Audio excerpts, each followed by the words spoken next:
Margaret Kuhlman of Soul Astrology. This new moon in Taurus conjuncts Uranus, so we're really focusing on the letting go on the material level. And because it's sextiling Mars in Pisces, we're so sensitive to being connected everywhere on the planet. The letting go on the material level allows for that sensitivity to be more noticeable. Perhaps we are generally, as humanity, becoming more aware of our connectedness. This is certainly an opportunity for tuning into it, where we let go of our grip on the practical side of life, the physical, apparently realities. There can be a fear of falling into a disappearance, but there's no way we can grasp security apart from moment by moment being grounded, being connected to the earth, and allowing it to keep changing.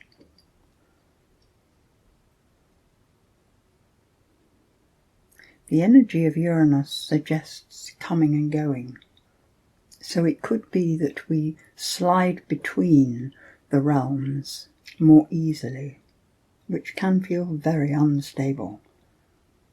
So it's a call to focus our desire for stability inward and find the steady, still place inside.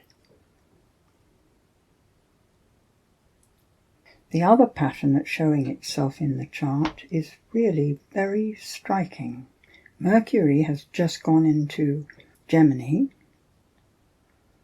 It trines Pluto still, although Pluto is in Capricorn, Earth sign, and it still sextiles that group in Pisces, Jupiter, Venus and Neptune. Very much about how we relate to people. The Venus with sensitivity and openness on one side with the Neptune, and on the other the reaching out, the generosity, the wanting to expand love as far as it can go. And sextiling Pluto, the letting go of what has been, so that the transformation can keep coming through its stages. At last Mercury can speak about it, perhaps. So it's as though the ephemeral things that can't be put into words actually find expression. We communicate the subtle things we have been feeling. In Gemini, that's a lot of ideas, a lot of words, a lot of efforts to explain or pin things down, to describe, and always the need to move on, keep going forwards, try again. Be prepared to change your mind. Keep adapting to the next thing and the next thing. About a week ago, Mercury was exactly square to Saturn in Aquarius, and so that square is fading. With Mercury and Gemini, they are in the same element, so the square would, I think, hardly notice. But perhaps there is a residue of a sense of the impossibility of being Aquarian.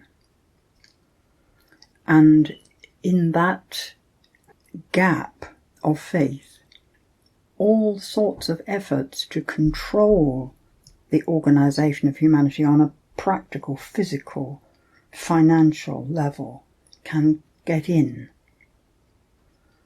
But with all that emphasis on Pisces, we're being called to have faith in the natural spiritual growth, in humanity's appropriate evolution.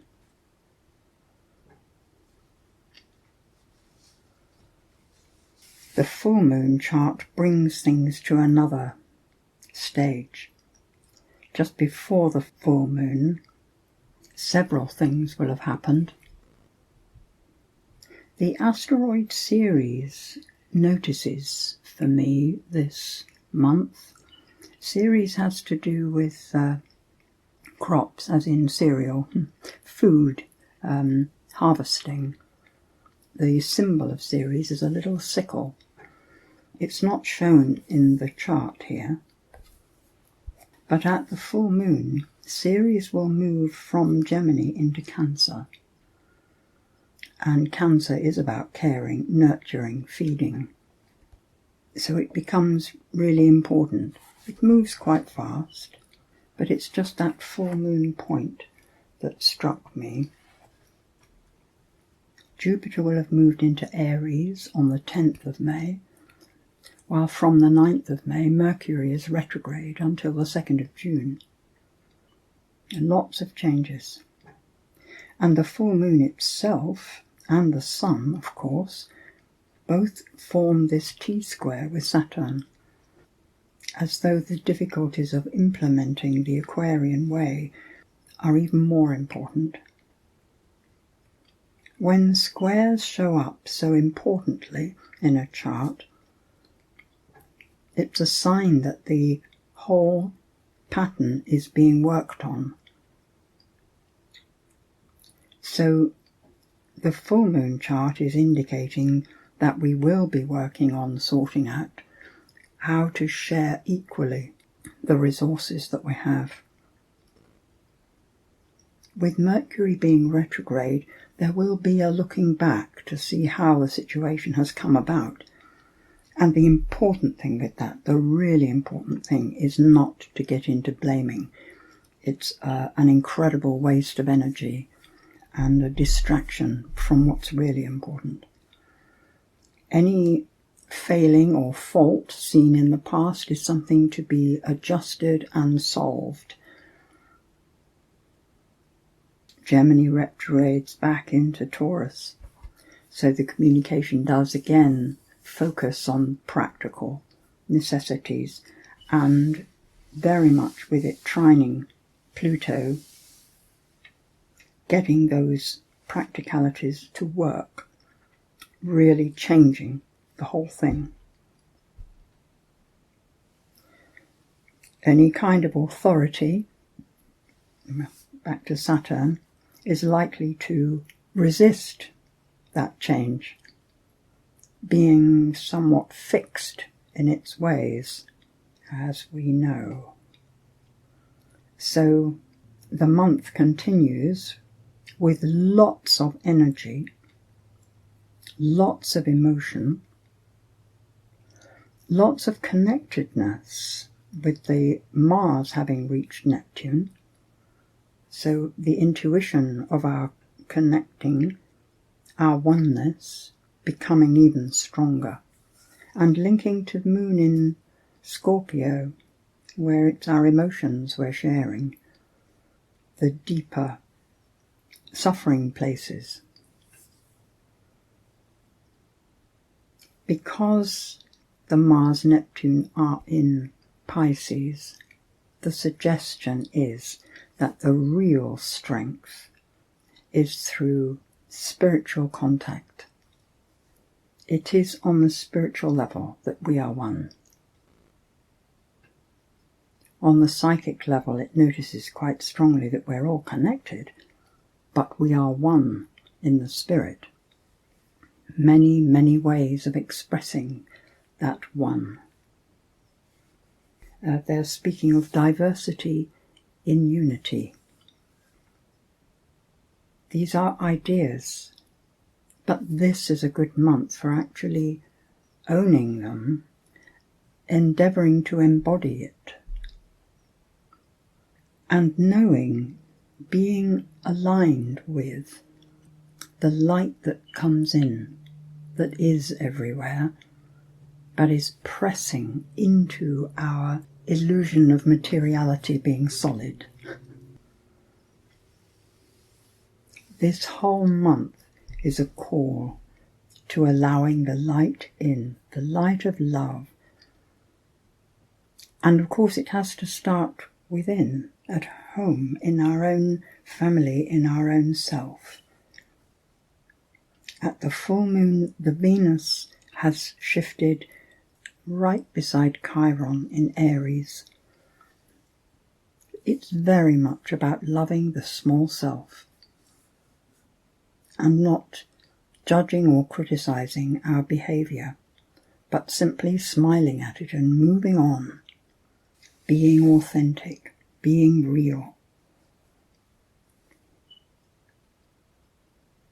At the new moon and the full moon, the sun is in Taurus, and at the full moon conjuncts the North Node.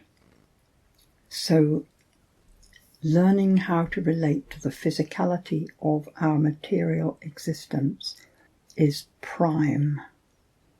As long as we think it's all solidly particles, we block ourselves from recognizing the oneness. It's easier to feel the possibility of oneness, remembering how there is more space in physical matter than there is stuff. In fact, there isn't stuff. It's energy. Energy held together by thought, ideas, patterns, archetypes, agreement to see things that way. And seeing things that way gives us such beauty. Nature is very Taurus. The energy of life, the energy of trees growing, flowers opening, blossom and fruiting. There is such beauty in our earthly experience, the play of light and colour and shape. To allow it to be energy rather than stuff allows for it to grow and change, for the light to dapple, for the shadows to move. The body is energy, every cell, changeable, movable. And the energy is our own. Through our own body, we tamper with it. We tamper with natural energy in our bodies. We tamper with it through our emotions and our thinking. And it does change and adapt to whatever we put in.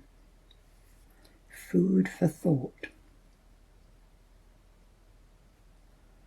So, let's align with the oneness of spirit.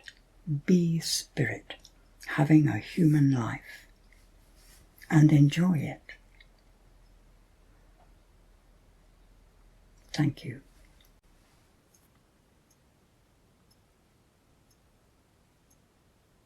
Wind and rain, sun and soil, change and growth and fruiting.